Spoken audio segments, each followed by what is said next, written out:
হে মা জগদম্বিকে, তুমি সর্বময়ী বিশ্বের ঈশ্বরী, বিশ্ব সংসারের আশ্রয় স্বরূপা, এই অখিল ব্রহ্মাণ্ডে সর্বময়ী কর্ত্রী।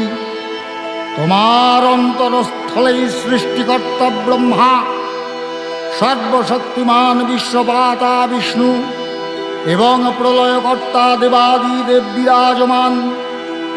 তুমি দেবগণের আধার স্বরূপা, দেবতাদের ও পিতৃলোকের পরম তৃপ্তিদায়ক স্বাহা সধা হব্য ও কব্যরূপে প্রকাশমানা।